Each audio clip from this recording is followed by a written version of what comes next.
Railway station అభివృద్ధి committee railway అధికారుల సమావేశం స్టేషన్లో జరిగింది. 1-2 ప్లాట్ఫారాలు మరమ్మతులను సత్వరం పూర్తయ్యేలా చర్యలు తీసుకోవడంతో పాటు స్టేషన్లో ఉన్న ప్రజా సమస్యలపై సమీక్ష చేసి వాటి పరిష్కార మార్గాలను తెలుసుకున్నారు. Advisory board members PV Subrahmanyam, Yanapu Yesu, M Krishnamacharyulu, Tangila Srinivas, P Surendra, Karumuri Suresh, Chintapalli Satish, Bandi Satyaprasad, Kallakuru Srinivas, station master SN Rangarajan, CDI Chandramouli, Kalyan Kumar, RPF SI Lakshmi తదితర అధికారులు పాల్గొన్నారు.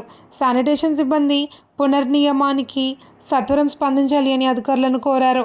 ముఖ్యంగా స్టేషన్ ఆవరణలో కుక్కల బెడదపై మున్సిపల్ అధికారులతో చర్చించాల్సి ఉందన్నారు.